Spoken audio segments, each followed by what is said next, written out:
All right, Khan, Shalom, Shalom, Israel, Shalom to the Torah, Shaz, Yasha giving, of course, all honor, glory, and praise unto the Most High God, Yahweh, in the names of the God, Send Yahweh Shah, this is brother Yasha Allah. Come on, brother, you want it on? Khan, come back, y'all, yet another video through the Spirit power, Yahweh, Ba'ashem, Mashiach, Mamalak, Yahweh Shah. All right, Shabbat Shalom, and also Ashari Rock Kadash for all that's observing it, man. You know, it's a double Sabbath, so we got the Sabbath, Friday, sundown, Saturday, sundown. We also got the new moon, Friday, sundown, Saturday, sundown, man. So we rejoicing, we praising the Most High, the water Yahweh, Yahweh Shah for another new moon and another Sabbath, man. So all praise to the Most High. You can cook, you can cook. Don't go to work though. You know what I'm saying? But hey, you can still cook, man. You know, most our women brothers can labor and brothers can gather. You know what I'm saying? However the spirit leads them, you know. But so all praise the Most High. So we about to get started into this thing, man. Going into the order of the Most High. So we're gonna touch on some milk today, or tonight rather, and just touch on some milk going into the structure. All right, structure of the households, how it should be ran. Um, is there a leader in the household? Is it 50-50? You know what I'm saying? How should it be ran? Also the authority. So we know that the Most High deals with hierarchy. All right, whatever the Most High deals with. Actually, let's kick it off right. The first scripture. Let's go to 1 Corinthians chapter 14 and verse 40. All right, trying to pull that up, Jeff. Come on. This is the book of 1 Corinthians, chapter 14 and verse 40. Uh-huh. Let all things be done decently and in order. Right, decently and in order. So the Most High is a God of order. You understand? He's not the God of confusion, as he also says in that same chapter. And he's a God of order. So like, let me put that up. So knowing that, there's an order with everything to the Lord. It's a hierarchy. It's not just everybody just doing what they want to do and usurping authority over just whoever. You know, it's an order to be followed. So we're going to go over what that order is. So first, we're going to start with the order of and the structure of the household. All right. So here's the household. Let's go to 1 Corinthians chapter 11, verse 3. Right. It's the order of the household. Come on, pull it. Yeah, Con. Come on. It's the book of 1 Corinthians, chapter 11 and verse 3. But I will have you know that the head of every man is a Mashiach, and the head of the woman is the man, and the head of Mashiach is the Most High. Yeah, Con. So the head of every man is Christ.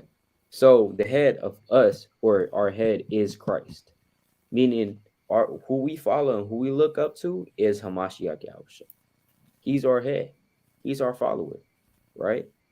That's who we're trying to follow in terms of mimicking what he did. Let's hold that. Let's go to the book of Ephesians, chapter 4, verse 1.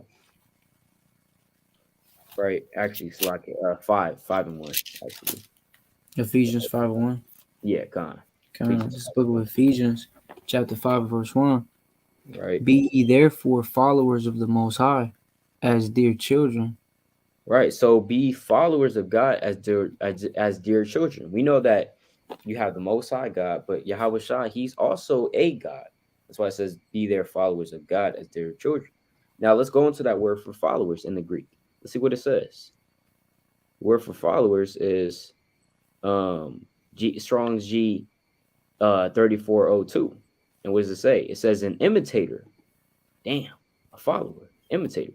So when you're following somebody, you're really imitating them. You're following their footsteps. So what they do, you do. Right? What they say, you say. What they don't do, you don't do either. So if we're trying to follow Yahweh Shah, right, as Paul even says in 1 Corinthians 11 and 3, or 1, be therefore followers of me, even as I also am of Christ. If we're following Yahweh Shah, the Lord said, look, in Matthew 19 and verse 21, he said, look, sell, if you want to be perfect, sell what you have, give to the poor, right? And you're going to have treasures in heaven and follow me. He said, follow me. Meaning, look, don't just follow him physically, but actually do what he says, right? And do as he says. Walk as he walked, right? So that's what that means to be a follower of the Most High. And guess what? Our head is Yahweh Shah. My head is Yahweh Shah. Yawanathan's head is Yahweh Shah, right? A bishop in a church in a gathering, in a congregation, his head is Yahweh Shah, right? All of our head, all of the heads of men or is Yahweh Shah. And we all look to him for what? Salvation. We look to him for guidance. We look to him for counsel. We look for him for strength, etc., etc., etc. Right? So that's what that means. Let's go to Colossians chapter 1. Khan, Shalom, Shalom, Barzia, all praise to the Most High, Shar, new moon as well. Khan, Shalom, Brother Barzia. all praises. Yeah, so let's go to Colossians chapter 1 and verse number, let's go to verse 16. Talking about Yahweh. This is the book of Colossians, chapter 1, verse 16. For by him were all things created that are in heaven and that are in the earth, visible and invisible, whether they be thrones or dominions or principalities or powers, all things were created by him and for him. Mm-hmm. And he is before all things, and by him all things consist. Uh-huh. And he is the head of the body, the church. The Who is what? the church? Right. So he is the head of the body, the church. We're the body. According to Ephesians chapter 4 and verse, I'm gonna pull up another blue letter. Right. You don't have to get it. I'll get it through the spirit. Ephesians chapter 4, verse 4, it says what? There is one body. Who's that body? We're the body of Yahweh Shah. You understand? We make up the body Yahweh Shah. And here's what's spiritual about that. It's because it says what? There's one body and what? And one spirit. Even as you're called in one hope of your calling. One Lord, one faith, one baptism. So we're all part of the body Yahweh Shah. Hey, guess what? Yawanathan, he's a part of the body Yahweh Shah. He makes up a point percentage of the body Yahweh Shah. Hey, I make up a point percentage of the body Yahweh Shah. We all together make up one body. Just like, for example, if you got a Lego piece or like a Lego, what's it called? Like a Lego set, and you need all the pieces together to make that Lego piece, whatever you're building, bro. You know what I'm saying? Whatever Lego building, you need all those pieces. From one of the smallest pieces to the biggest piece. You need all of them. And they make up one what? Figure. Right? So it's the same thing. We all make up one body in Yahweh Shah. But who's our head? Can't just have a body with no head. Who's the head? We're going to keep reading. It says what? He is the body, the head of the body, the church. So Yahweh Shah is the head. But Slaki, keep going in that. Salakia. You can hear me? Yeah, Khan. I can hear Okay, you. Yeah, I'm not going to turn on my camera because my camera tripping right now. But I'll go ahead and read it, though. All right, Khan. It says, verse 18, and he is the head of the body, the church, who is the beginning, the firstborn from the dead, that in all things he might have the preeminence. Right, that in all things he might have the preeminence. Right, and I seen the question on the chat. I'm gonna answer that real quick, but I just want to establish this real quick in verse let's skip down up to verse 20. What I want Khan 24, because he's going to say it again. Paul, he says it numerous times. But let's go to Colossians 1 and 24. Verse 24, who now rejoice in my sufferings for you, and fill up that which is behind of the afflictions of Hamashiach in my flesh for his body's sake, which is the church. Which is the church. You see that? Christ is the head of his body, which is the church. Because look, even when you go down to let's go to human body, right? Human body. So you look at and we all know it's basic biology, right? I know we all took biology, human. I know I studied human anatomy in high school and stuff like that. So, we all have like a basic knowledge about like what how human anatomy. But so when you look at human anatomy, right? The head, within the head, you have what? You have the brain. right? You have your mind, you have the brain. And so they always say that your brain is the central organ of your whole body. It's what makes everything go, right? Either you're doing things subconsciously or consciously. Consciously meaning you're intending to do it. Subconsciously meaning your brain is just doing it for you. For example, your heart is beating because your brain is telling your heart to do that. You're digesting food because your brain is telling your body to do that. You're not literally thinking about it. You don't have to think about it, but you're that's what your body naturally does. You fall asleep naturally. You can't command yourself to fall asleep. So you're doing things subconsciously and consciously at the same time because your mind, your brain, your head is doing it. It's telling you to do so. It's the central piece. It's the most intelligent piece of the whole body, right? The brain. That's where all the emotions are held. The emotions, the feelings, intelligence in terms of if you speak two languages, right? That's where language is kept. Music.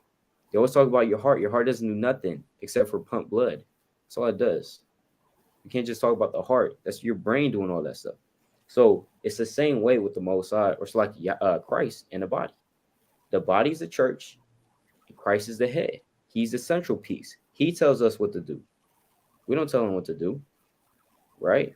If he tells us, look, you gotta obey, you have to obey those that have rule over you. Or if Christ tells us, love your enemies as love your enemies, pray for them that despitefully use you and persecute you, right? And pray for them. If they're saying that, if Christ is telling us to, we got to do that. If Christ is saying to us, you got to keep the law, right? Then we got to keep the law. So we're in full subjection to Christ because that's our head. You understand? And we don't buck up against him. Can't tell Christ, hey, no, shut up. Not going to tell Christ, shut up. Hey, does your hand tell you to shut up when you command it to pick up something, or when you're trying to run or something, and your body, you know what I'm saying? Now your body might try to resist, but guess what? That's why we talk about mind control in terms of like disciplining your mind, but it's not necessarily going to do that. You know what I'm saying? Because look, your mind has control over your body. You tell your body what to do, you know? So it's the same thing. It's the same thing with Christ and the body, which is the church, right? It's like, yeah, the point it's like, Nah, Con, you got it, Ken. You in there? okay, Khan, all praise. And I just want to Mm. answer this question as well. Uh Khan, this is a good precept, Romans 12:5. So we being many are as one body in Christ, and everyone members of one another. Khan, that's a very good precept. We're all members of one another. You want to thought he might be the arm.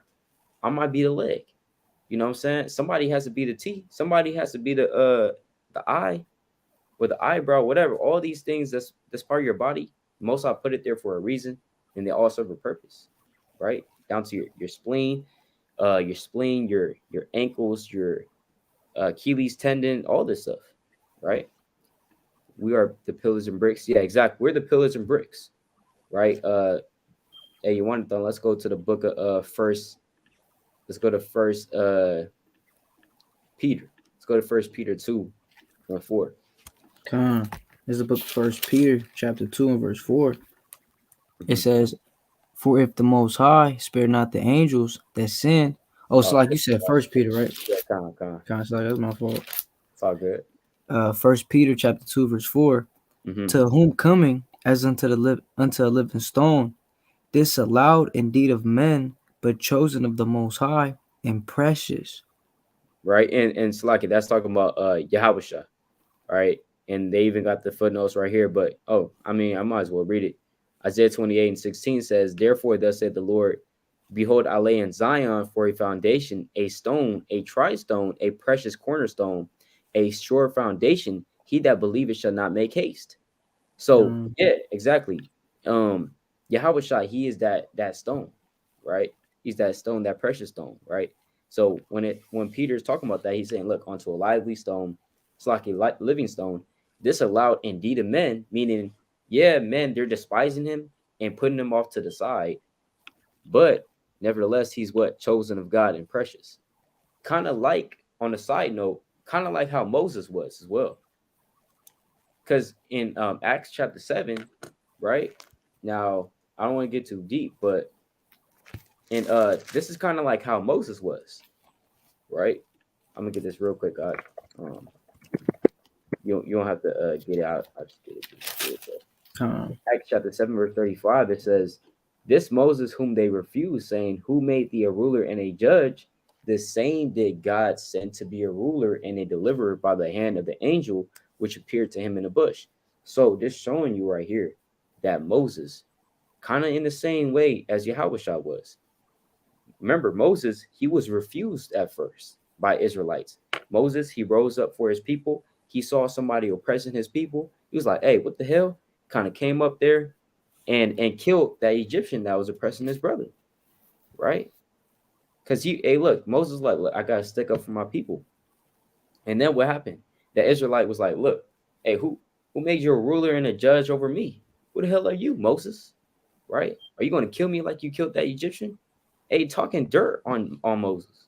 But guess what? That same guy or that same person, it says what? The same that God sent to be a ruler and a deliverer by the hand of angel, by the hand of the angel, which appeared to him in the bush.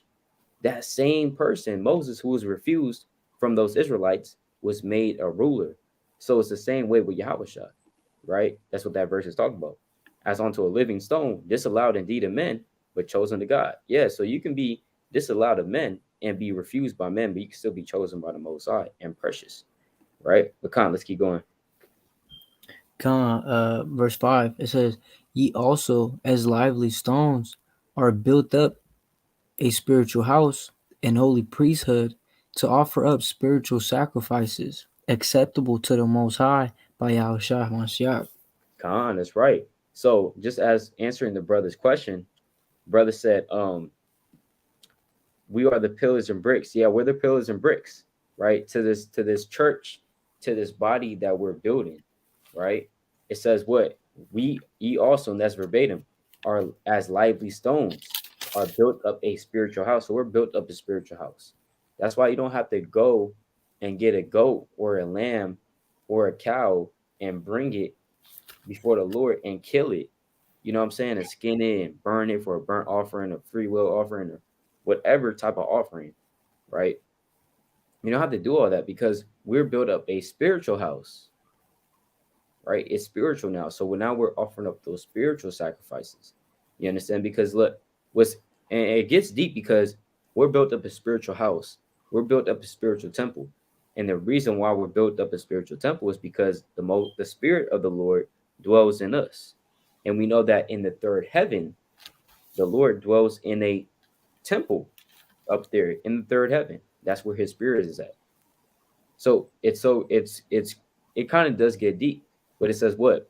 Are built up a spiritual house and holy priesthood. That's why we're offering up spiritual sacrifices because we're not physically priests, we're spiritually priests, right? I don't know if I come from the tribe of Levi.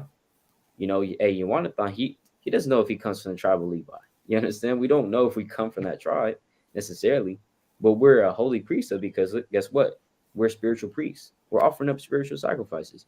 To offer up spiritual sacrifices is acceptable to God by Yahweh Shah Mashiach. You know, but yeah, Khan, let's but so yeah, Lord willing, that answers the brother's question. You know, Salaki. God. And yeah, brother, like how the brother said, everything's significant. And there's even that saying, cut off the head of the snake because everything moves off the head. Exactly. Everything moves off. If you cut off the snake's head, you don't have to worry about the rest of the body because it's going to be dead. You know, it's not going to operate by itself, right? Without a head. That's why that head is that central piece. But going back to this, you know, Yahweh Shah is indeed our head. All right, and we have to submit to him. Let's go to Ephesians chapter 5, right? Well, actually, before we get there, all right, let's go back to First Corinthians. I got a Um, precept too. okay. So, like, yeah, Con, you can get your precept up. Okay, just for the talking about Yahushua, being a stone. Right. This is Ephesians chapter 2. I'm gonna start at verse 19. It says, Now therefore ye are no more strangers and foreigners, but fellow citizens with the saints in the household of Yahweh, and are built upon a foundation of the apostles and prophets. So, we learn through the apostles and the prophets. That's how we building up through the scriptures. Romans 15:4. It says, Absolutely. Yahweh Shai Mashiach himself being the chief cornerstone. Hey, so Yahweh Shai is that chief cornerstone, and this is where we getting that wisdom, knowledge, and understanding from. He's that foundation that we're learning off of. Just like when you build a house, you don't just you're not about to start building a house on some sand or some dirt. The rain gonna come, and what is that dirt gonna turn into? Mud. Now your house all falling over. Now you breaking the windows. Hey, like, oh man, you gotta get in there. You set the foundation first, man, on that hard rock solid foundation, being Yahushua Mashiach. Therefore, we're not like that house that when the wind came and the rain came and the wind blew, you know, we're not about to get tossed to and fro. So, Yahushua being that chief cornerstone, um, and then verse 21 says, in whom all the building fitly framed together groweth unto an holy temple in Yahweh. So all of us, like Yahshua was saying, man, we all got to come together. You the toe, man, you the foot, you fingernail. We all make up the body of Yahushua Mashiach. But you got it, King. Yeah, Khan, exactly. Exactly. That's good. That's a good, very good precept as well through the spirit. But yeah, Khan. So let's go back to First Corinthians. With that established, our head is Hamashiach Yahushua. All right. When we get down to it, of course, if you get into particulars and specifics, yes, you do have order in terms of congregations, because the Lord did set that up. Officers, you have officers, you do have, um, you know, bishops, deacons is all in the Bible. You have captains, kings. You had a certain period of time when we had kings, right? So yeah, you have a lot of these things. When you get down into specifics, but when we're looking at it on a grand scale, we all follow Yahweh Shah, right? We all follow Yahweh Shah. We all look up to Yahweh Shah, right? That's the head over us in this present world, right? So let's go back to this First Corinthians 11:3, right? Come on, we can read it from the top, Con, 1 Corinthians 11:3. But I will have right? you know that the head of every man is a Mashiach, and the head of the woman is a man, and the head of Mashiach is Yahweh. Right. So it says that the head of every man is Christ. And a lot of people agree with you, right? Yeah, the head of every man is Christ. Okay, let's keep reading. And the head of the woman is a man. And they kind of just want to like read over that, right? And you can't just read over it. You know, you God. can't just read over that, man. You have to, hey, look, give it the same respect you gave the last verse, man. It says, look, and the head of the woman is the man. It's not the other way around, right? Con, The head of the woman is the man, right? And there's a reason for that. And the Lord not just saying that because he's misogynistic, right? The Lord is not misogynistic, man. That's holy madness. If you're saying that because I know a lot of people and there's a lot of feminists in this world right now that we live in. It's madness. Because feminists, they don't even they claim to fight for equality with men. And that's what they claim. But when you really look at their arguments and what they actually want superiority over men.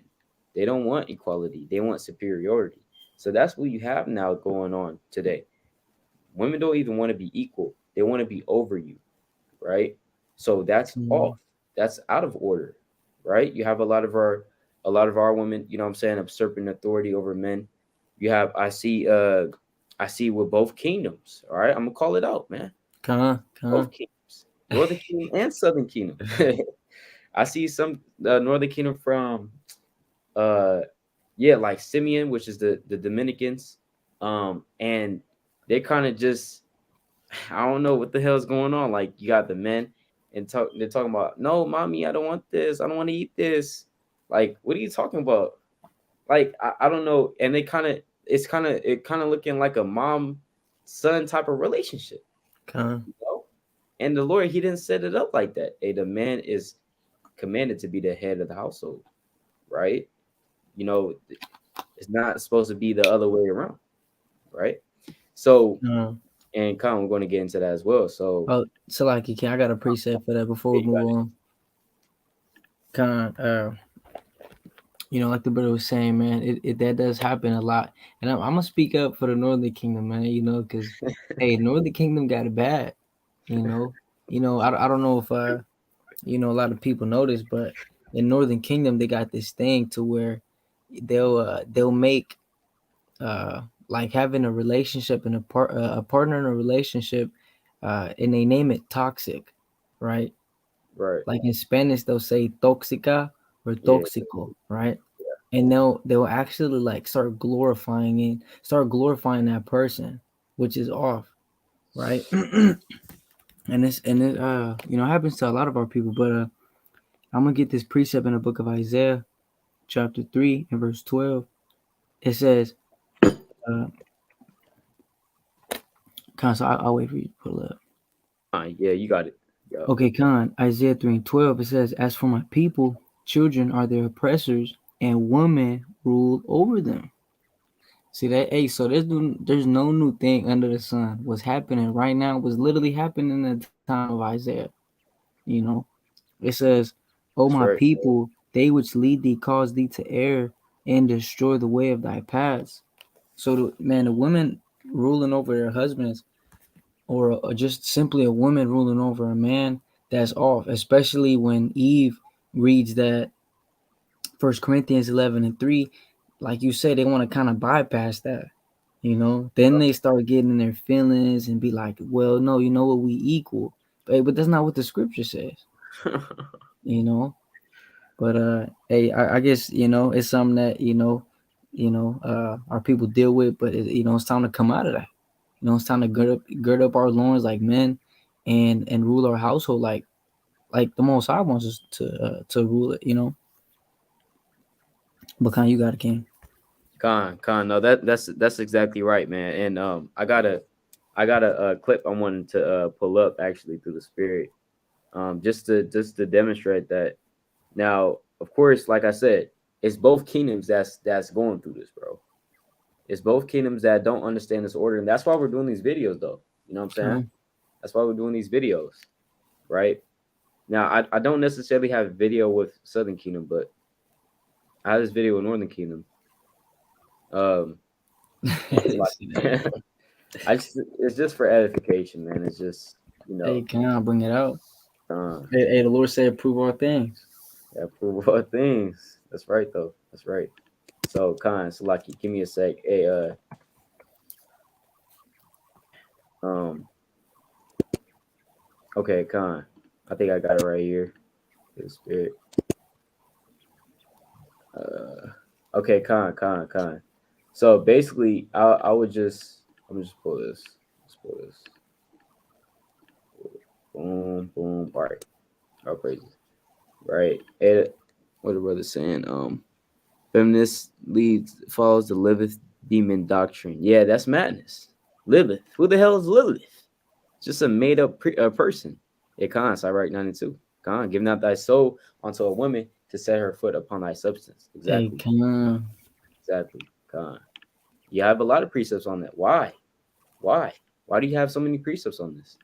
Right? So, hey, this says, mi novio no puede salir de la casa. Meaning Dang. that, and of course, Jonathan can translate, but he's saying that her boyfriend is not allowed or can't leave the house, right? Come. So she's saying that. She's saying, look, my man, he can't leave the house, right? And I might play it like, I mean, it's in Spanish, but of course, hey, it's Northern Key. You know what I'm saying? But come on.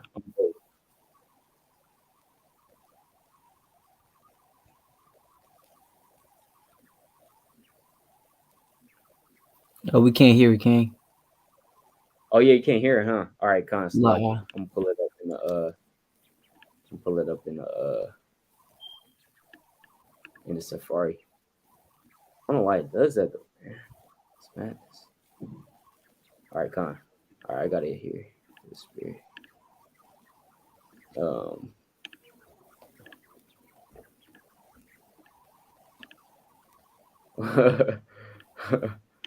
oh yeah, so many reasons on that.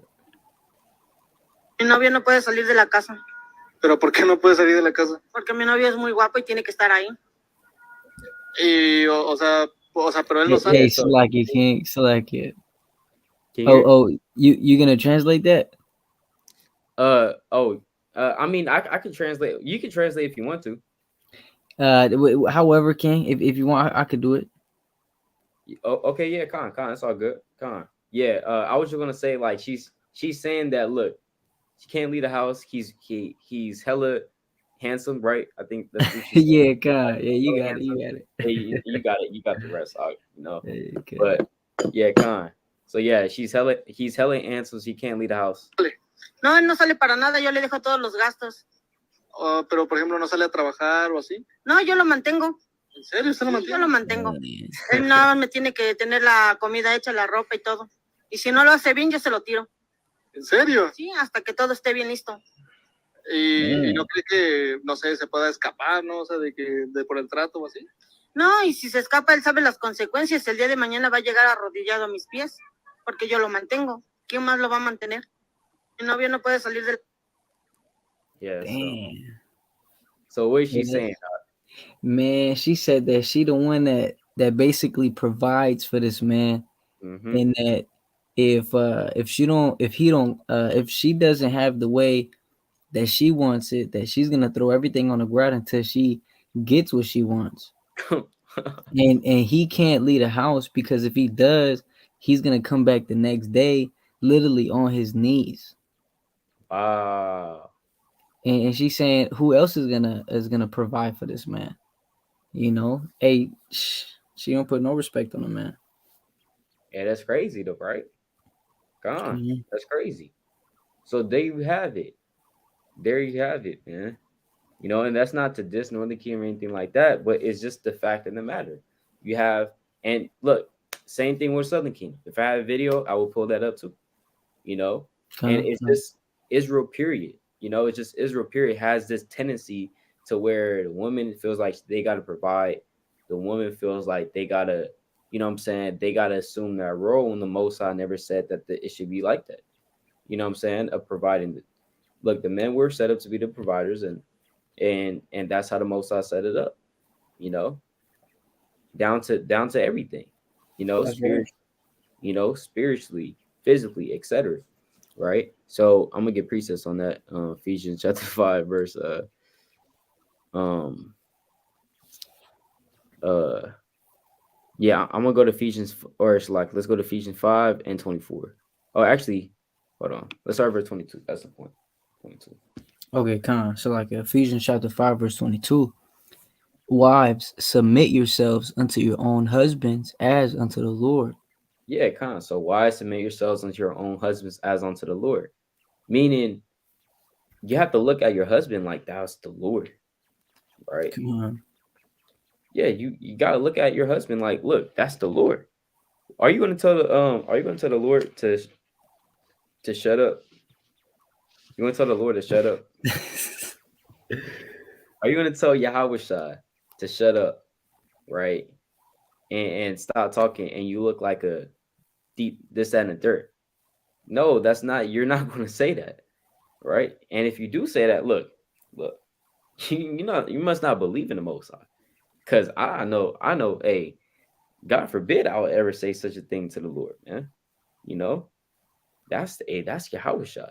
So the Lord said, look, wives, submit yourselves unto your own husbands as unto the Lord. Meaning, just like how you would submit to the Lord, guess what? Submit to your husbands and everything, you know? And let's go to verse 23. Khan, verse 23. For the husband is the head of the wife, even as No, the wife is the head of the husband. for the husband is the head of the wife. It's 50-50. For the husband is the head of the wife. She provides for the man. For the husband is the head of the wife. Ni novia no puede salir de la casa. For the husband is the head of the wife. Yeah, exactly. The husband is the head of the wife, bro. You know, It's simple. We just read. Paul is saying this again for another reason. 1 Corinthians 11:3, he already said it. In Colossians, he says it. The law says it, right? Sirach says it. We have all these mighty scriptures and prophets saying the same thing. That look, the husband is head of the wife, and this is all designed for a particular reason. It says what? For the husband is head of the wife, even as what? So like even as Hamashiach is the head of the church. Even as Hamashiach is the head of the church. As we just read that, right? And what? And he is the savior of the body.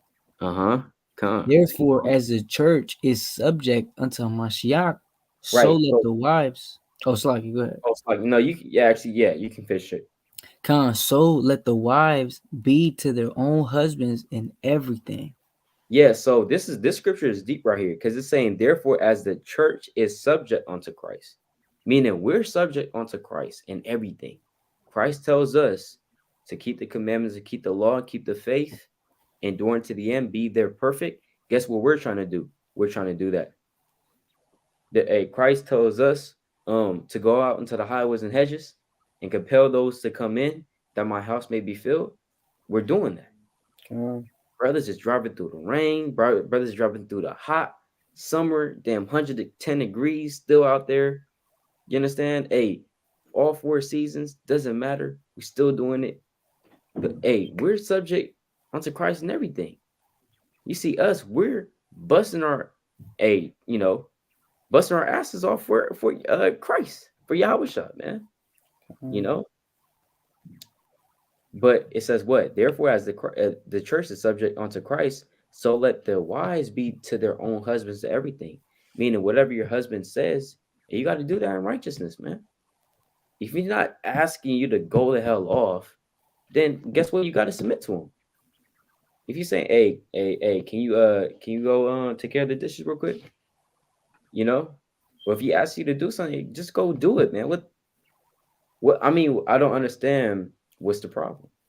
Because women have a hard time trying to submit to a man, right? Sometimes that's something that they may deal with, and I understand that because no man, no woman is perfect. But the thing is, you have to understand. Our women have to understand their situation. They have to submit to a man who they can see. They can see this man. They can touch him. They can feel him. They can talk to him. Guess what we have to do? We got to submit to Christ, who we can't even see. I never seen Christ a day in my life. But I have to listen to this man. I never heard his voice. I never seen his flesh. I can only read his words and believe. And I got to submit to him. That's deep. You got to think about that. Our women have to think about this, how deep this is. You have a hard time submitting to this man who loves you and cares for you and protects you and provides for you, will give his life for you. But we as men have to literally submit to a man who we never seen a day in our life. And if we don't, we're going to get destroyed. So you have to understand our women's situation is not as worse as they think it is. It's not, you don't got it like us, bro. Like, I'm just being honest. You don't have it to where the men have to literally bust our ass off to provide and stuff like that and be the protector and all the while maintain the fear of the Lord and teach and guide the household and all the while loving Christ, who we never seen in a day in our life, but we are happy to do so. Right?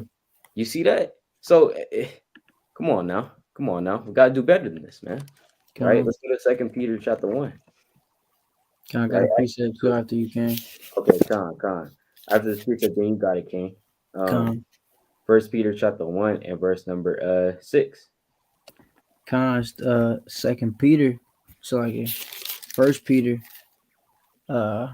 chapter 1 and verse number 6. It says, wherein ye greatly rejoice, though now for a season, if need be, ye are in heaviness through manifold temptations, that the trial of your faith, being much more precious than of gold that perisheth, though it be tried with fire, might be found unto praise and honor and glory at the appearing of Yahushua Mashiach. Right. It says, well, let's go to verse 8. God, whom having not seen ye love, in whom though now ye see him not, ye believing, ye See that? rejoice. Con, God, go ahead. ye rejoice with joy unspeakable and full of glory, receiving the end of your faith, even the salvation of your souls. Yeah, Con. So we have to understand how deep this is. It says, whom have ye not seen ye love? We haven't even seen Christ. Hey, Jonathan, you seen Christ before? La'ah. We haven't seen him, but we still love him. That's Putting on right. our fringes. We're on the live. Why you think we'll be on the live? We don't love Christ, bro. We think we're just doing this just to do it. It's damn 10:24. Hey, brother Jonathan, he tired.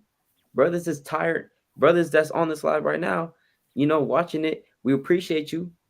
Right? As sisters, any sisters watching, we appreciate you too. We on this live because that's our love for Christ. We're doing it for Yahweh Shah. God. We haven't seen Yahweh Shah. I got Yahweh Shah on my shirt right here. Right? Hey. The letter. Right? It says Yahweh Shah. I never seen him. Like I said, we're only reading his word. And the Lord's like, look, that should be enough for you. Right? You shouldn't have to see me. You should have faith. You gotta understand how kind of hard that is. And it says what? Whom have ye not seen ye love, and whom though now ye see him not, yet believing. Yeah, it's gonna be a reward. It's gonna be a reward. We have to keep constantly reminding each other that, yeah, hey, I know the Lord. Hey, the Lord, He said this. So, man, I know, hey, she bad, bro. Hey, she's bad, but hey, man, hey, the Lord, He said, look, I gotta put off my fornication. Hey, the Lord, He said, look, I gotta be a new man. Right? And the Lord said, look, John chapter 3, I gotta be born again. I can't do those same things because Christ told me not to. But we never seen Christ, like I said. So our women have, again, bringing it back home, our women have a hard time trying to submit and understand and follow a man. And you literally can talk to this man. You can talk to him. He's literally in front of you. You have a hard time submitting to him. Look at what we as men have to go through in this truth, right? We have to put faith. We're expected to put faith into somebody we've never seen a day in our life and follow him to the end and love him with all our heart, soul, and mind and strength, right? So, like I said, we have to, kind of got to get it together as Israel, you know, we got to get it. And if that's something that you struggle with as a woman, you know, as a woman, if you have trouble submitting to a man or your husband, right, then pray fast, because that's just a spirit, that's just a demon rendering you or forbidding you, right, from your full potential. You should be your husband's rest, right? And likewise the husbands should be the leader, the guy, the house of the household. The children, the wife should be looking up to him, and he has to also know how to lead, how to provide, et cetera, et cetera. That's our job. So our women have to do their job while we also have to do our job. And if that happens in a household, it works smoothly, right? It works way more smoothly according to the precepts, right? So let's go to so like the precept up. Oh yeah, Yeah, Con. come. All right, Yeah, this Con. You want book of First Peter chapter 3 and verse number 6. It says, even as Sarah obeyed Abraham. Now, I didn't say it don't say Sarah kind of bucked up against Abraham. Hey, it says, even as Sarah obeyed Abraham, calling him Lord, whose daughters ye are, as long as ye do well and are not afraid with any amazement. And then, and that's why also a lot of our women, they think that they can just talk to a man however they want to talk to him, because for so long, uh, the man in a relationship, he don't teach his wife knowledge. right. He literally don't hold her up emotionally, physically, spiritually, right? That's why the woman starts bucking up against him. But if the man is teaching his wife and everything, right, teaching her order, teaching her things, and helping her through the spirit to lift herself up. Obviously, you there, but you got to teach her to lift herself up as well. That's when she's gonna start. All right, you know what? Now she's gonna start submitting. Ultimately, it's all in the Most High, but like the verse 7 says, it says, "Likewise, ye husbands, dwell with them according to knowledge." So we gotta go to the precepts. Hey, she going off. All right, let's go to the precepts. But whatever it is, go to the precepts. Right? It says, "Giving honor unto the wife as unto the weaker vessel." Now we getting back to order now, right? This is just another precept to that. 1 Corinthians 11:3. Obviously, the woman is a weaker vessel, you know. And I know some Eves that they don't want to hear that. Hey, but it's the truth, you know. Yeah, that's right. Us men, we have to lead our household order in order, and we got to be the ones to go to war for Mm-hmm. our households. We're not expecting. I know a man is not going to expect his woman to put on a whole breastplate, a helmet, some boots, with a sword and go fight. While the man kind of stays at home, folding the clothes. I know that's not how we roll, you know. So hey man, so the woman is a weaker vessel. It says, and as being heirs together the grace of life, that your prayers be not hindered. So like the brother Yasharala said, if that's an issue, if you submit it to your husband, you gotta pray on that. You gotta fast on that. To get that demon and that wicked spirit out of you. But you got a king. That's exactly right, man. Exactly right. Wise words. And what's crazy is, a lot of our women expect. Now, I say this in the world, right? Now, you come to this truth, you understand the man is going to be the one. We're taking it back traditionally, all right? That's always how it's been. The man was the guider, the protector of the household. He was the man of the house. He wore the pants in the relationship. That's why you have all these phrases because they were made of old, but they don't carry meaning nowadays. You know what I'm saying? And nobody follows these ways.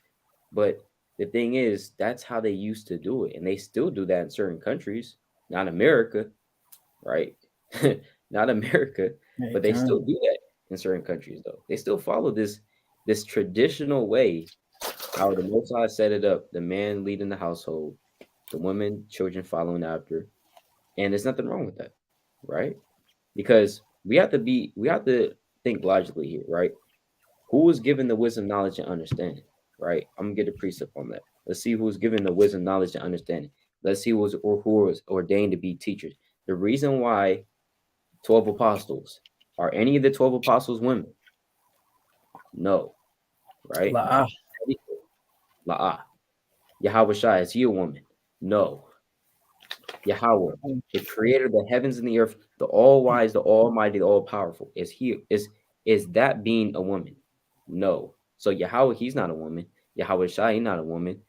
Michael, Uriel, Gabariala, Gabriel, Gabriel. Rapha, all these mighty angels, not women. Or feminine angels rather. You have 12 apostles, not women. 144,000 elect men, not women.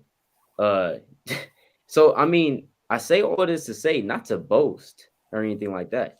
I say this to say that the wisdom, knowledge, understanding, and the discernment and judgment was given to men. The reason why they're set up to be judges, they're set up to be kings, they're set up to be leaders, is because the Most High gave them the judgment. The Most High gave them logic and understanding and knowing what decisions to make. Not saying that women can't make good decisions. Not saying that. But primarily that was given to them. Let's go to the precepts. All right, let's go to Proverbs chapter 8, verse 1. You said Proverbs 8:1? Yeah, come. It's the book of Proverbs, chapter 8, verse 1. Doth not wisdom cry, and understanding put forth her voice? She standeth in the top of high places, by the way, in the places of the paths. Mm-hmm. She crieth at the gates, at the entry of the city, at the coming in at the doors. Unto you, O men, I call, and my voice is to the sons of man. Nah, to women. And my voice is to the sons of man. Las mujeres. And my voice is to the sons of man.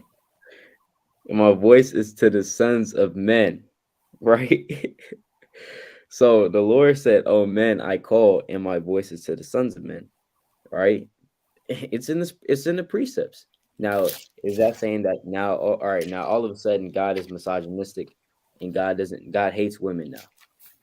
No, we're not. We're not saying that. We're not saying that. Women play a vital role in Israel, of course, a vital role, man.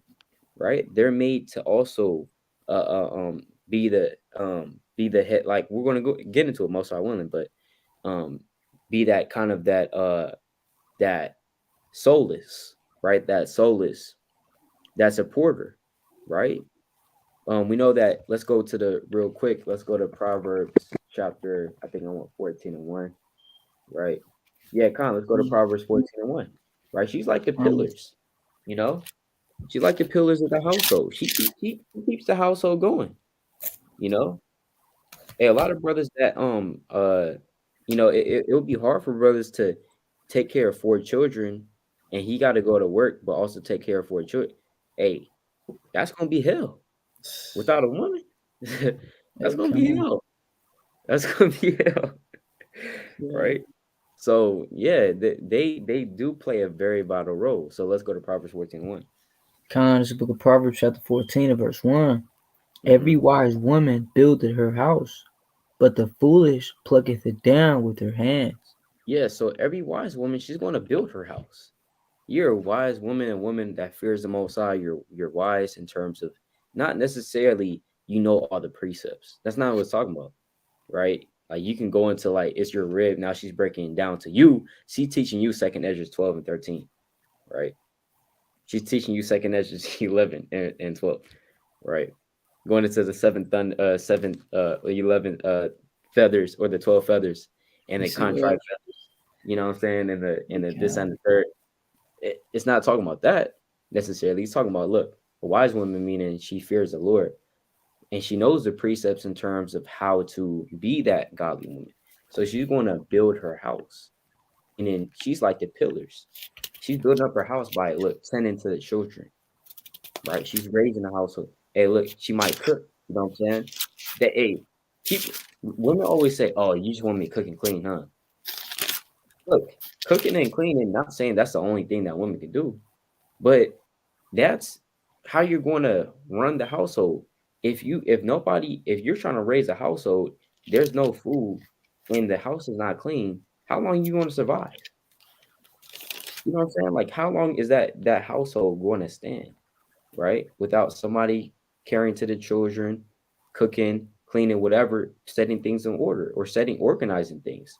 The house is not going to be it's not going to be suitable to live in, you know?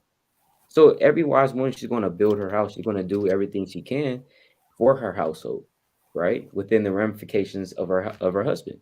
You read about that in Proverbs 31. Hey, that Proverbs 31 woman, she's getting out, she's doing things for her household. That's what that means. You know, she's sewing the garments, right? She's doing everything she can for her household in righteousness. You know, it says what? But the foolish plucked it down with her hands. That foolish woman is not going to be that. It's going to be that woman that doesn't fear the Lord. She doesn't fear the Lord. She doesn't care what her man says. Her man tell her, "Hey, can you put away the dishes?" Nah, you do 'em. I don't gotta do nothing. Well, why don't you do it? You lazy, right? Hey, if you're a woman like that, you're plucking down your own house, your own hands, because no man wants to deal with that. All right, we're gonna say that right, and no man wants to deal with that. Kind of Come. just came back home after a long day of work. He worked damn 8 to 10 hours, bro. You're not trying to hear that, right? You're not trying to hear that. And he trying to chill. And he trying to come to a home where there's no type of fuss and fighting. And you trying to yell at him about certain things. He just came home from work. He trying to provide for you. You know, he doesn't get up at 4 o'clock in the morning to go move trash. You understand? And be that, you know what I'm saying? And go haul trash and stuff like that. Because he's the garbage man. And he's getting up at 4 a.m. to go do that. Just so he can come back home to this.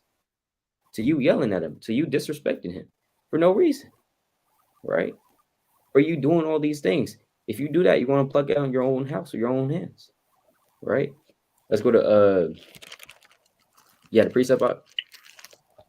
You know what I did? Now yeah, Khan. Now you got it, King. You good? Okay, Con. I'm gonna get Sirach 26. Right. Con, I'm gonna get Sirach 26. Khan. Sirach 26. Yeah, Con. Let's get that to the spirit. Yeah, let's go to Sirach 26, verse 1. Hey, Khan. It's the book of Sirach, chapter 26 and verse 1. Blessed is the man that hath a virtuous wife, for the number of his days shall be double. So that shows you right here that having a virtuous wife, right, is actually very, very better. A very, very slack. It's a betterment, right? It's going to better this man because the number of his days is going to be double. He's going to have less stress. You know, he's going to come back home after a long day of work, food on the table, house is clean, boom, everything's going smoothly. She's not talking back to him. She's not yelling her voice at him. Hey, you already got Esau talking about, this and the third at work, and he's not trying to come back home to another Edomite. If you got ears to hear, right? He's not trying to come back home to another Edomite. He's trying to come back home to his rib, which is his pillar of rest. Right? Let's get that precept real quick.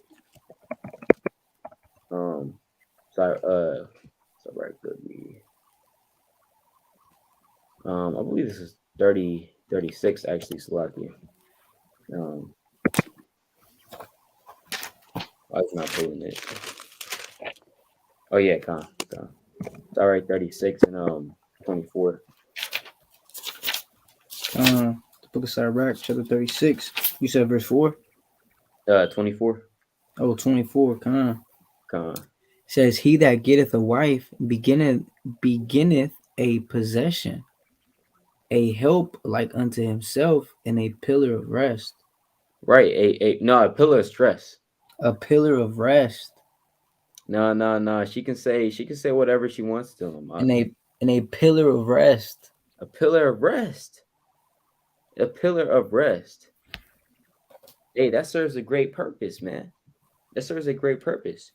Because if men are expected to be providers and warriors and soldiers, for example, right? For example, let's hold this. Let's go back to Ephesians 5. I want to make a quick point, right? Because here's the double standard that happens with women, right? Here's the double standard that happens.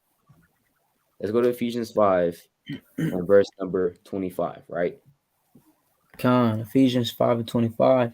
Husbands, love your wives, even as Hamashiach also loved the church and gave himself for it.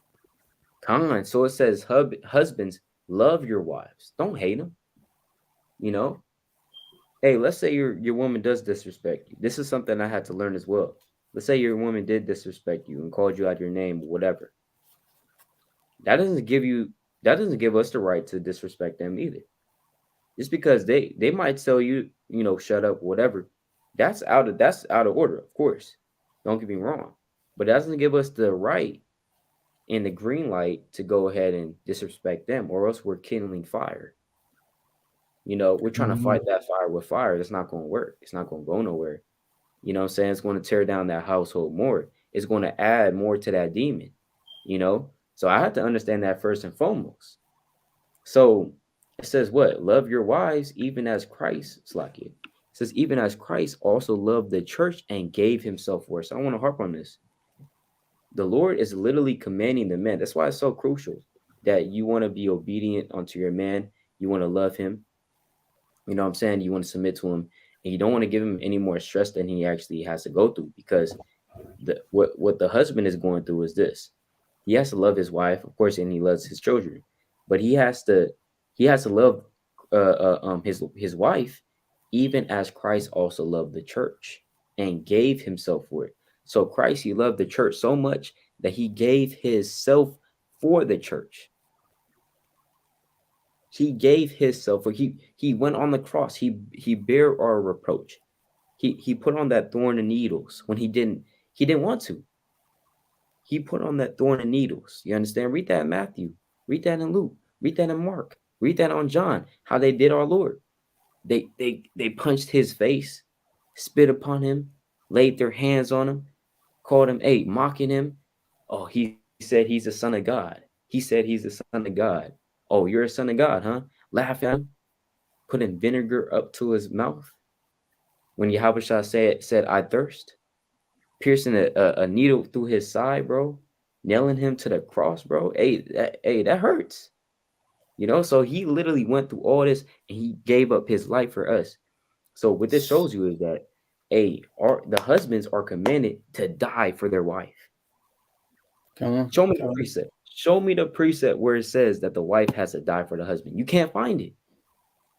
And we frankly don't really expect that. Hey, do you expect your wife to literally go out and die for you and literally go out and battle and die for you? The other way around. Hey, like, man, I mean, you know, we are the protectors, you know.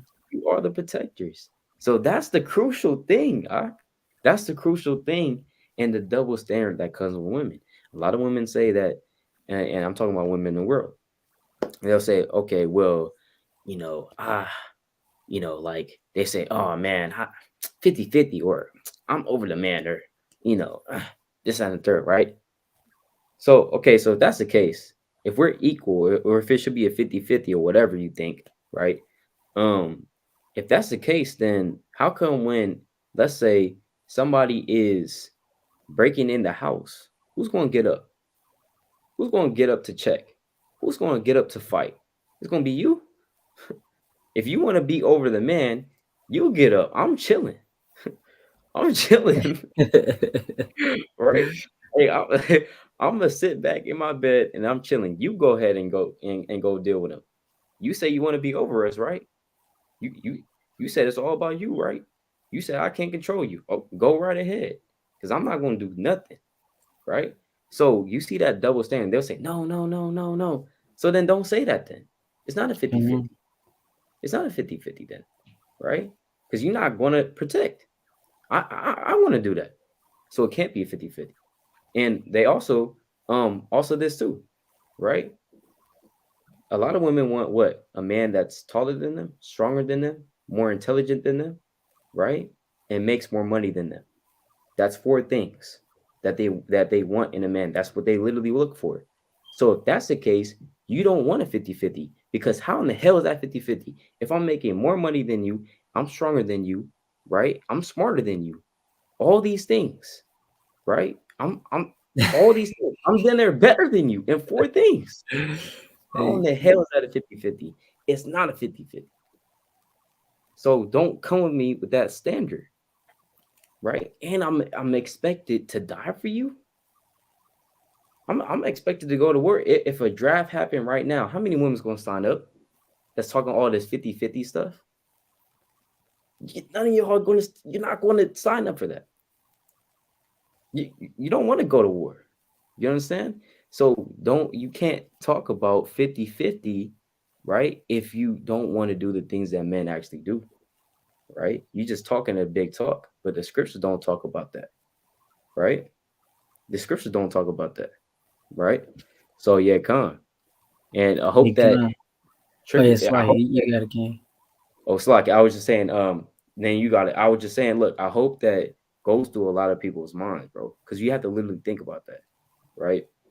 And Salaki, Sirach 26:26, Barbarzia, Sirach 26:26, a woman that honoreth her husband shall be judged wise of all, but she that dishonoreth him in her pride shall be counted ungodly of all.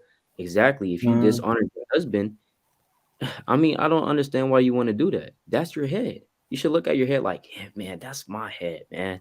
You know, hey, you got your head? Okay, well, praise, but this is my head. You know what I'm saying? Hey, just look at him. You know, that's my head, man. And because that's how sometimes, you know, certain men look at their women like, man, look, hey, this is my rib right here, man. Hey, this is my trophy. This is my, what I'm saying? This is my everything right here. You know?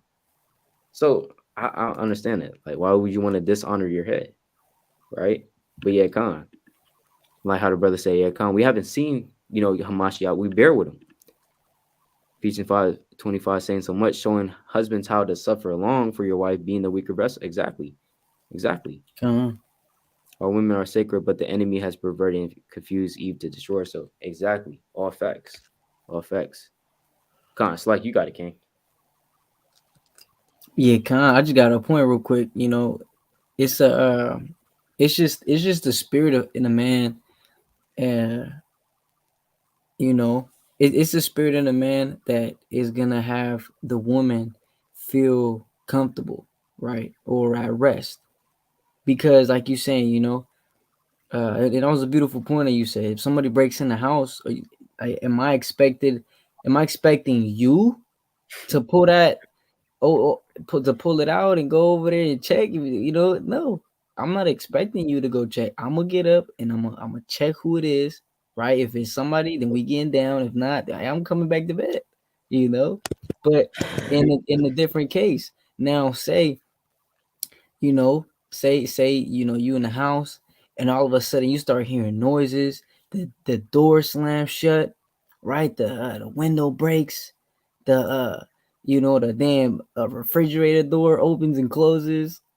Hey, the woman is naturally, even if the woman got, say for example, the woman got a son, right? And the son, he's already at the age to where, okay, he's kind of, he walking. The woman is automatically gonna take her baby son, because he's a man, and she's gonna feel comfortable.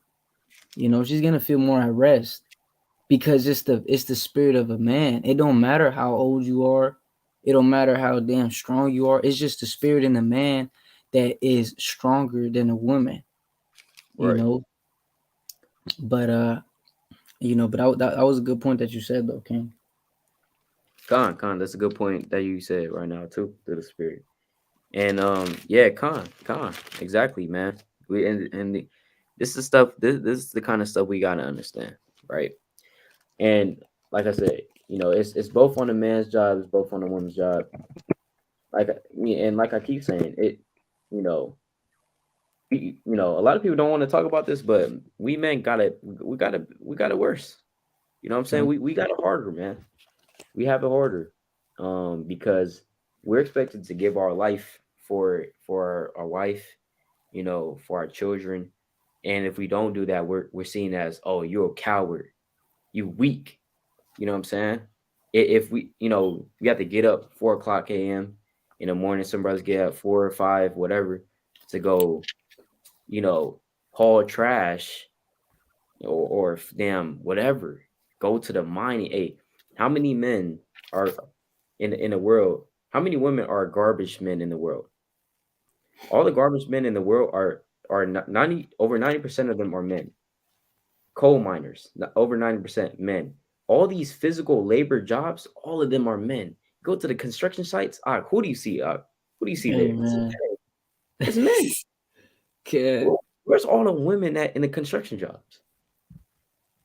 You know what I'm saying? So all the hard labor, physical jobs, hey, the people that clean the sewers, Hey, right? King. All that is men. It's not women down there. Yeah, It's all yeah, hey, so like I ain't never seen a man. I ain't never seen a woman behind like a tractor, or a damn what them thing called, like a backbow, you know.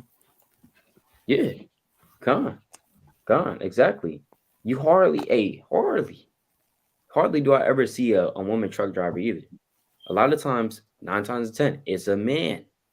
You know what I'm saying? Because that's hard work. It's hard work. You in that truck, miles upon end. You don't see your family for about 2 days, 3 days. You know what I'm saying? You out the state. You kind of 2 states away. So hey, it's crazy out here. You know what I'm saying? It's crazy out here, right? And don't even let me go into the statistics, because that's another thing. But yeah, Con. It's like, yeah, point up.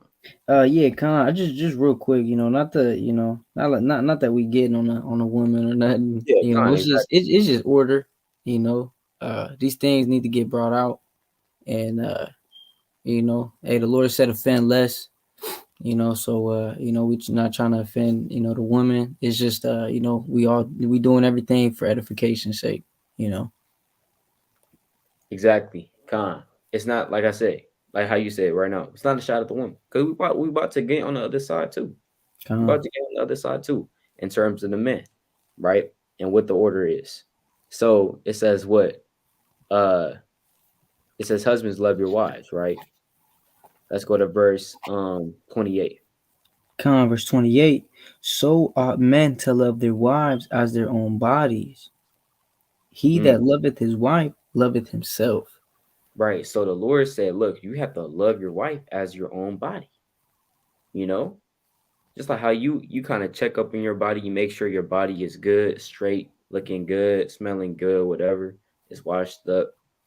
Just like as you know that, you're not going to let your body just go hungry just 3 days unless you fasting, right? Con, Kind of you gonna eat. You're gonna eat something, man. You're gonna take care of your body. So the same way, if you love you gotta live your wife as your own body, man. Right? Not hitting her. Right? If you hit your wife, that's off. hey, Con. You know? Kind of just Yeah, you going see ahead. that? Hey, You that's drop kicking them. yeah, that's completely off. All right. We'll say that to any brother. Hey, You just Con. hit your wife like that, that's completely off. Right? So and like I said, we get on the men a lot. Women have to get on as well. So it's like I said, we get on the men and the women. You know what I'm saying? It Just says what? balance. Let's yeah, Um, balance. That's right. verse 29. It says, "For no man ever yet hated his own flesh, but nourisheth and cherisheth it, even as the Lord the church." Yeah, Uh, exactly. So we Con, don't take no flesh. That's right. keep reading. Yeah, Verse 30. For we are members of his body, of his flesh, and of his bones. For this cause shall a man leave his father and mother, and shall be joined unto his wife, and they two shall be one flesh. This is a great right. mystery. Oh, Slakia. So like I just want to say, yeah. So you two are one flesh. So if we're one flesh, why are you guys fighting? Why are you guys disrespecting each other? And that goes for the man and the woman. Hey, why you gotta make those smart remarks? You guys are one flesh. You guys are supposed to be in unison. So if you treating her some type of way, don't be surprised if she kind of treat you some type of way. Because you guys are one flesh. You should think alike. That's why, husband and wife, a husband and his wife, when you look at older couples, they've been together for about 20, 30, 40, 50 years, something like that, a huge number, and they think alike. They even know they can kind of determine like what they're going to say, right, and what they're going to do. Like, look, he's about to say this, or he's about to say that. Because they're one flesh. You know what I'm saying? You're literally about to predict what they're about to say, and they say it. It's because you guys are one flesh. You guys have been living with each other for such a long time. Your spirits are intertwined with each other. So there's no need for disrespect. There's no need for dishonor towards one another, right? Um, let's keep going. Verse 32. This is a great mystery, but I speak concerning it in the church. Nevertheless, let every one of you. Oh, Slakia, It's like King, what'd you say? it's like you were sounding a little choppy up. Slakia, but hear me? Okay, yeah, I can hear you now. All right, all praises. Oh damn. Okay. Well, hold on. We'll wait for the brother to come back on. All right. But in the meanwhile, it says what? Ephesians 5:32. This is a great mystery, but I speak concerning Christ and the church. Nevertheless, let every one of you in particular so love his wife even as himself, and see that she and the wife see that she reverence her husband. So again, the husbands are commanded to love their wife as he loves himself. That means providing for her, protecting, right? Nourishing, counseling, directing. And these things women might see as like controlling, but it's not because of that. We're not, the Lord didn't set the man to oppress the woman. He didn't set the man up to oppress him, right?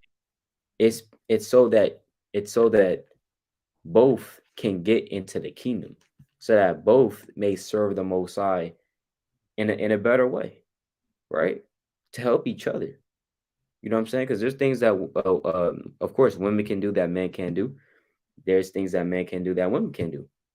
And with these two things being joined, or these, the man and the wife being joined together, and they becoming as one flesh, you guys are able to do things that you wouldn't be able to do separated. You know what I'm saying? And even with women, they're able to see things from a different perspective that I would never see. That happened to me several times, man. And they kind of looking at something in a certain type of way. I'm like, damn, I've never thought of that. I never looked at it like that, because I have a mind of a man, they have a mind of a woman, and that's what's beautiful about that, right? It says, nevertheless, let every one of you in particular so love his wife even as himself, and the wife see that she reverence her husband, right? And let's go into that word for reverence. Now, does that mean, right? What does that word mean? Reverence, right? It says to put to flight, to put to flight by terrifying, to scare away.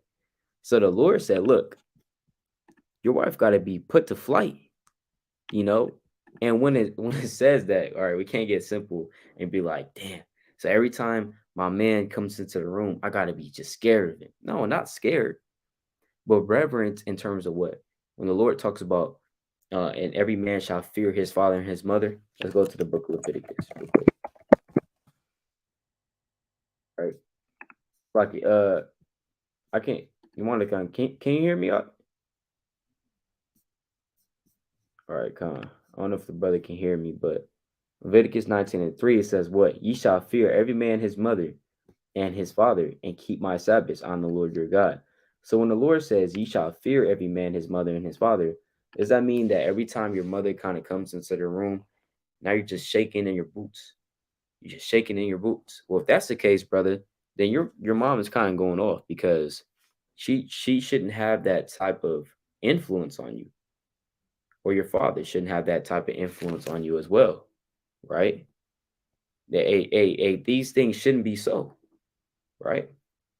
The Lord, when the Lord says, "Ye shall fear every man his mother and his father, and keep my Sabbaths," that means going into reverence. You should reverence them, respect them, and do as they say. Same thing with this word. See that she reverence her husband, meaning she's obeying her husband and everything that she's telling him to do. All right. So again, husbands are commanded to love their wife. All right. And the wife is commanded to reverence her husband. And if this happens in all Israelite households, you're going to eliminate a lot of problems. You're not going to eliminate all of them. You're going to eliminate a lot of them, right? A lot of unnecessary disrespect and a lot of unnecessary name calling or whatever. You're going to eliminate that if these precepts are kept, right? Colossians chapter 3, verse 18 as well, right? It says, wives, submit yourselves unto your own husbands as it is fitting in the Lord. Husbands, love your wives and be not bitter against them. We shouldn't be bitter against them. Why? Because that's our rib. You know, that's our wife. That's the person that the Lord chose from the beginning for us. You know, let's go to the book of Tobit real quick. And I kind of do want to get touch into the reason why the Lord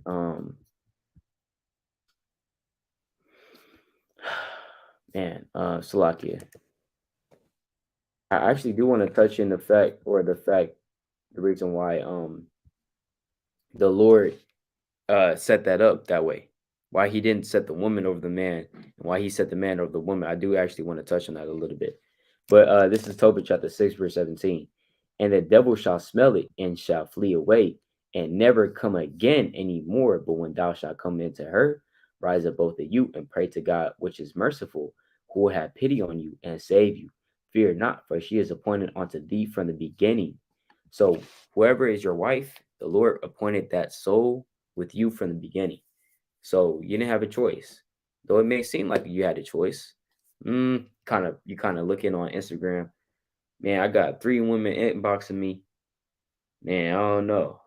Hey, it seemed like they all want me, bro. I don't know. I don't know which one to pick. Hey, brother, on the physical level, whoever your wife is, the Lord wanted that soul to be with you. So why not love her? Right? Because it says what? And save you.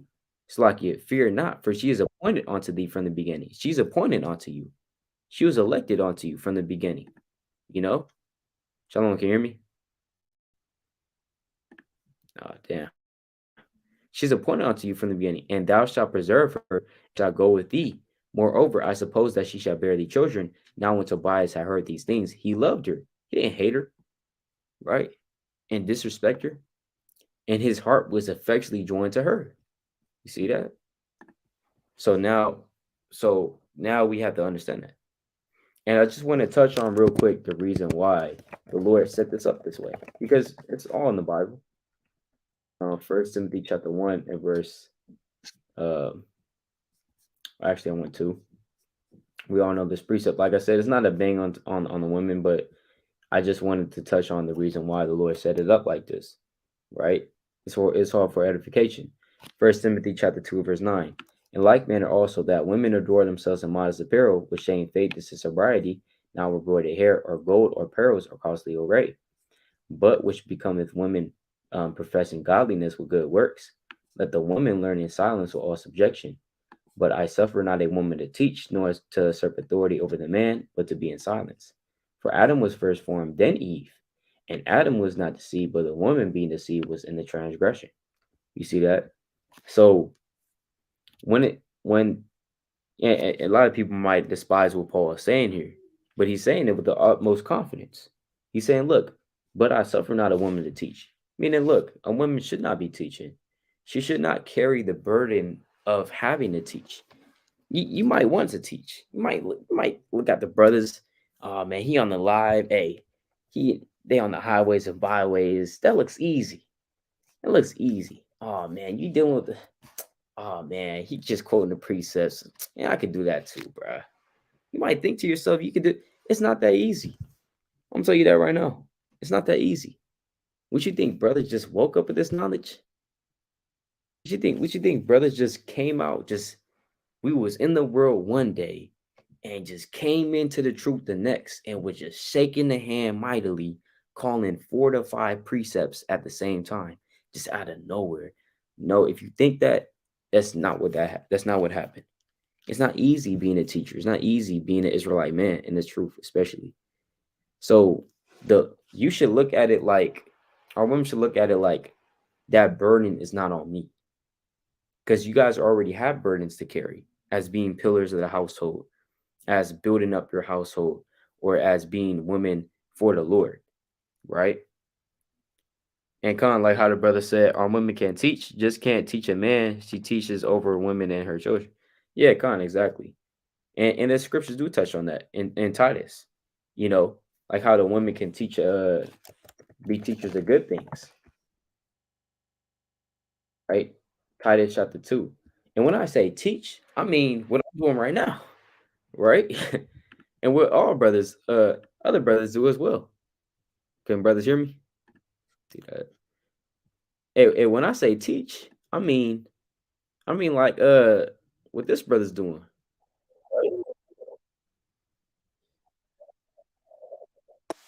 Hey, this stuff is not easy, right? This stuff is not easy. When I say teach, that's what I mean right? That's what I mean right here. So, and doing the videos and all this other, it's not easy. But if they will teach, this what, like how the brother said. Let's go to Titus chapter 2, verse 3.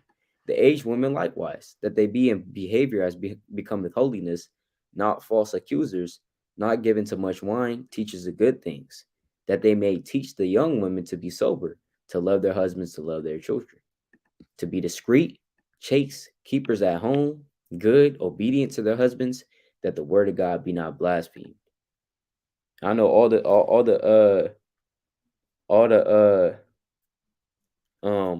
feminists, they kind of screaming right now. To be discreet, keepers at home, good, obedient. Hey, this is all the words of the Lord. And the Lord is saying this for a reason, not just saying it to oppress women. You have to understand that. Not saying that to oppress women, right? He's not saying this to oppress women. He's saying it for their betterment. Because remember, let's go back to this. In 1 Timothy 2, it says what? Let the brothers hear me? Okay. 1 Timothy chapter 2, verse 11. Let the women learn in silence with all subjection. Right? But I suffer not a woman to teach, nor to usurp authority of the man, but to be in silence. And there's a reason. And let's go to that reason. In verse 14, he says, Adam was not deceived, but the woman being deceived was in the transgression. If Eve had just submitted to her husband and ran everything through with her husband first, then, especially with big decisions like this, let's go to the count. Let's just be, nice and precise and spiritual, man. Let's go to Genesis chapter 3 and verse number let's go. Genesis 3:1. I must skip down though. Now the serpent was more subtle than any beast of the field which the Lord God had made, and he said unto the woman, Yea, have God said, Ye shall not eat of every tree of the garden? Remember, this serpent is an actual man. I'm not going to break down the whole Genesis 3rd chapter, but the serpent is the actual man. And so he's asking her, the woman, which is going into Eve, he's saying, look, are you sure that the Lord said you can't eat of every tree of the garden? And what is the woman saying?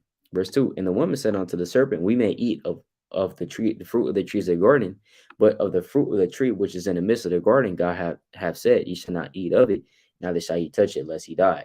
So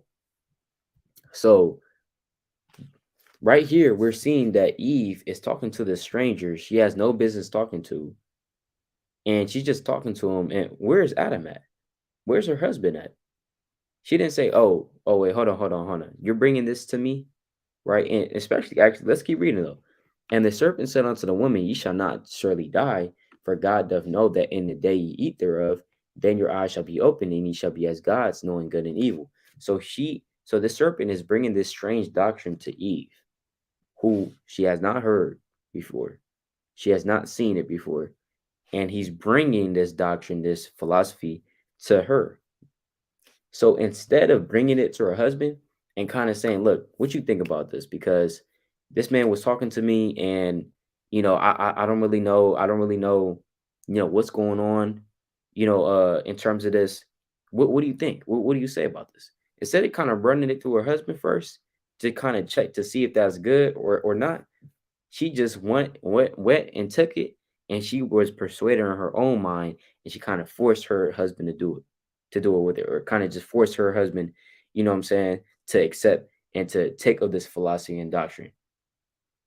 That was the fall, right? She didn't say, hold on. You talking to me right now. Let me get my husband. Because that's literally what, let's go to Judges 13. Go to Judges 13 and verse number, right? When the angel of the Lord appeared unto Manoah's wife, right? In Judges 13 and verse 3, it says, and the angel of the Lord appeared unto the woman and said unto her, behold, now thou art barren and bearest not, but thou shalt conceive and bear a son. Talking about Samson. In verse 6, she says, then the woman came and told her husband, saying, a man of God came unto me, and his countenance was like the countenance of the angel of God, very terrible. But I asked him not whence he was, neither told me his name.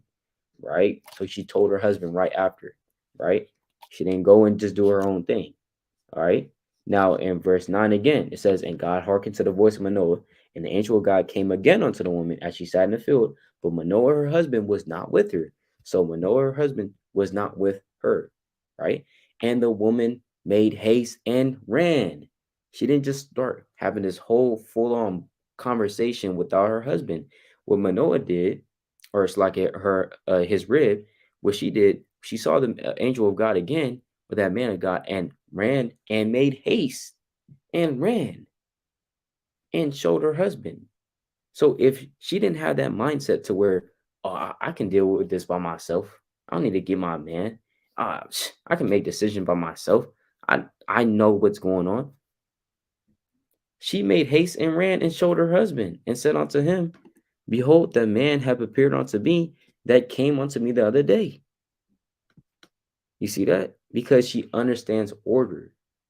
She understands order. She understands that, look, you know, I want to run this by my husband. I want you to talk to my husband. You know what I'm saying? Because hey, guess what? He's making the decisions at the end of the day. He's making the grand and final decisions. So that's what Eve did not do, though. That's the thing. That's what our foremother Eve did not do. Right? Let's go to Genesis 3 and 6. And the woman saw that the tree was good for food. Right? It's lucky that the tree was good for food, and that it was pleasant to the eyes, and a tree to be desired to make one wise. She took of the fruit thereof and did eat, and gave also unto her husband with her, and he did eat. You see that? So she saw it was good to the eyes. She was like, look, you know, I think this is good. This and third, this and third. She didn't run it by her husband, and boom, now sin entered into the world. And that's why Paul says the man was not deceived, but Eve being deceived was in the transgression. It was Eve being deceived is why that transgression came. So let's go down. Let's go to verse 16. Unto the woman he said, I will greatly multiply thy sorrow and thy conception. In sorrow thou shalt bring forth children, and thy desire shall be to thy husband, and he shall rule over thee.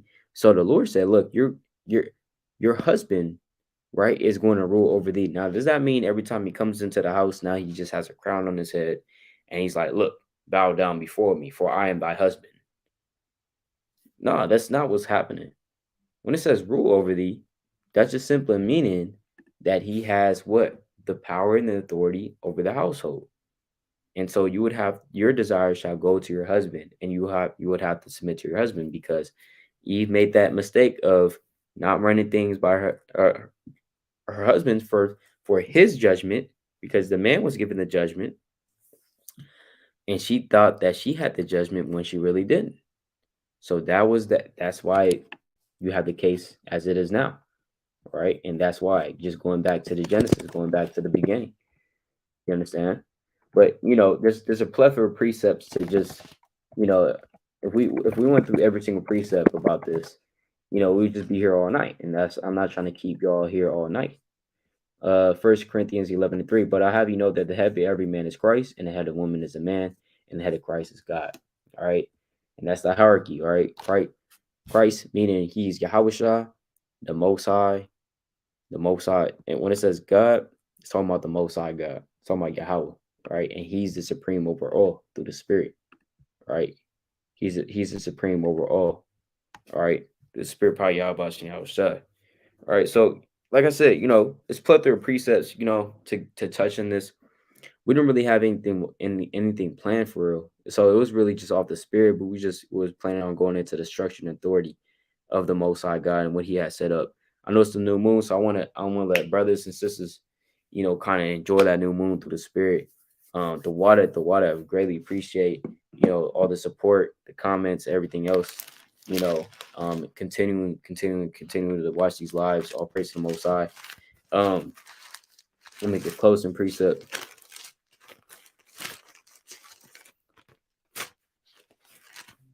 All right. Hey, man. So many precepts, though. So many precepts. Man, I don't know. Oh, okay. Hold on. All right. All right. I know what to get for the Spirit. Let's go to Hosea. Right. I'm going to get Hosea. It's the book of Hosea, because it kind of ties into what we was talking about. Hosea chapter 2 and verse number 14. It says, therefore, behold, I will alert her and bring her into the wilderness and speak comfortably unto her. So this is going into the second wilderness, right? The second wilderness in which we're going to plead with the Lord face to face, most high willing, right? And Khan, all praises, the water king, the water likewise, likewise, man, all praises. And it says what? And I'll give her vineyards from thence, in the valley to Achor for a door of hope, and she shall sing there, as in the days of her youth, and as in the days in which she came up out of the land of Egypt. And it shall be in that day, saith the Lord, that thou shalt call me no more Ishi, and shalt call me no more Bali, for I will take away the names of Baalim out of her mouth, and they shall no more be remembered by their name. You see that? So the Lord said, look, in that day in which we are going to enter into the kingdom of heaven, most high willing, we're not going to call the Lord Baalim, meaning my Lord. We're going to call him what? Ishi, which is what? My husband. Having that softer kind of connotation with the Lord, establishing that connection. So it shows you that, guess what? We should love one another in these last days through the Spirit, loving our brothers, loving our sisters, and marriage is staying together. The Lord said, whatever the Lord has put together, let no man put asunder. And this is the order of the Most High. So we just kind of touched on the family part. So you got the Most High, Yahweh Shah, man, women, and children. All right, through the Spirit. And that's a divine order. So with that, all praise Yahweh Shah, Shar New Moon, through the Spirit. Kwame Yashal. Shalom, the water.